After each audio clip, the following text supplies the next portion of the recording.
달려드는 코끼리를 피해 도망가던 남자가 우물을 만났다. 등나무 줄기를 붙잡고 우물 아래로 내려가자 바닥에는 구렁이들이 입을 쩍 벌리고 있는 것이 아닌가. 머리 위로 올려다보니 설상가상으로 흰쥐와 검은쥐가 나무 줄기를 갉아먹고 있는 중이었다. 그때 머리 위로 무언가가 떨어졌다. 손가락으로 찍어 맛을 보니 달콤한 꿀이었다. 남자는 죽을 위기에 처한 것도 있고 정신없이 꿀만 받아먹었다. 불교 경전에 나오는 안수정등이란 우화였습니다. 이 사람이 어떻게 위기에서 벗어날 수 있을까요? 방도는 단 하나, 줄을 타고 올라가 코끼리와 싸우는 수밖에 없습니다. 일단 마음을 먹으면 두려워하는 것보다 어렵지는 않을 것입니다. 그리고 승자에게는 장엄한 대지의 광경이 펼쳐지겠죠. 과거에 딱 저의 상황이었던 것 같습니다.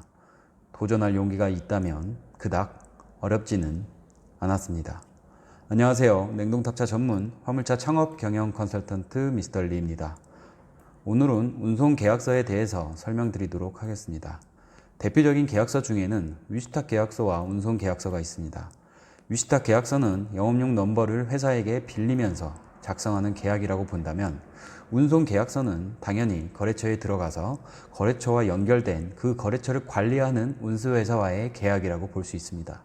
그렇다면 운송 계약서를 쓸 때 중요한 점은 어떤 것이 있을까요? 어떤 내용이 있어야지 내가 피해를 보지 않고 계약서를 쓰게 될까요? 첫 번째로 말씀드리겠습니다. 우선은 그 근무의 내용이 정확하고 세밀하게 나와 있어야 합니다.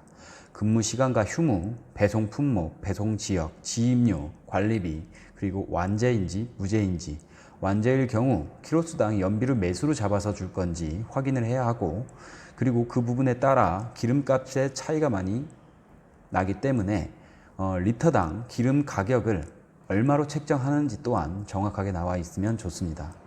그래야 내가 한 달에 몇 킬로를 뛰었을 때 어떻게 계산을 해서 이 기름값이 어떻게 나왔는지 정확하게 알 수 있기 때문입니다. 이 부분으로 장난을 치는 회사가 있을 수도 있습니다. 두 번째로 보셔야 할 부분은 계약 기간입니다. 계약 기간은 짧게는 6개월, 길게는 1년 혹은 2년으로 계약을 하게 됩니다. 이런 식으로 계속 자동 연장이 되겠죠. 간혹 가다가 5년을 해주기도 하지만 극히 드문 케이스입니다. 그렇다면 변수가 많은 화물업계에서 내가 가는 코스가 바뀌거나 내가 가는 물량이 급격히 늘어나거나 혹은 감차가 되는 경우 나에게 코스가 늘어날 수도 있고, 내가 가는 코스에 변동이 생기는 경우 1년의 계약 기간이 남았을 때는 어떻게 해야 할까요? 여기서 문제가 생길 수 있다는 점을 인지하셔야 합니다. 그렇다면 계약서에 예시적으로 든다면 이런 문구가 써져 있어야 합니다. 나가기 전 30일 이전에 운수회사에게 말을 하여야 하며, 후임자가 들어오면 인수인계 후 나갈 수 있다. 혹은 30일 이전에 말을 했을 때 30일 동안 후임자가 구해지지 않더라도 30일 동안 그 여유 시간을 준다면 나갈 수 있다. 이런 문구가 가장 중요합니다. 가끔 저에게 전화를 와서 일을 들어갈 때 나는 섭탑도 해보지 못했고 그냥 그 사람에게 일머리 내용만 듣고 말로 확인한 후에 계약서의 내용도 제대로 확인하지 못하고 하라는 대로로 사인을 했는데, 말한 내용과 일머리 내용이 전혀 달라서 나가겠다고 하니까 운송 계약서가 있어서 나가려면 남은 계약 기간 동안의 용차비, 즉 위약금을 물어야 한다고 하며 협박 비슷하게 나가지 못한다고 말한다는 것이었습니다. 우선적으로 이런 상세 내용이 빠진 운송 계약서는 공정거래가 아닌 불공정거래이며 매물의 정확한 확인도 없이 들어갔고 내용과 크게 상이하며 이 내용이 크게 다르다면 계약의 무효를 주장할 수 있으며, 이 부분은 반드시 차주분께서 승소할 수가 있습니다.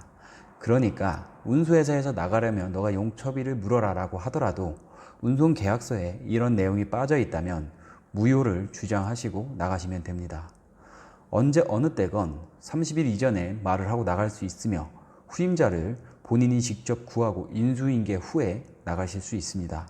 혹은 30일 동안 말을 했는데 30일 동안 후임자를 구하지 못했다고 하더라도 내가 30일 동안 이 일을 해줬다면은 미리 30일 전에 이야기를 하고 30일 기간 동안 내가 이 기간을 채웠다면은 추가적으로 위약금 없이 나가실 수가 있습니다.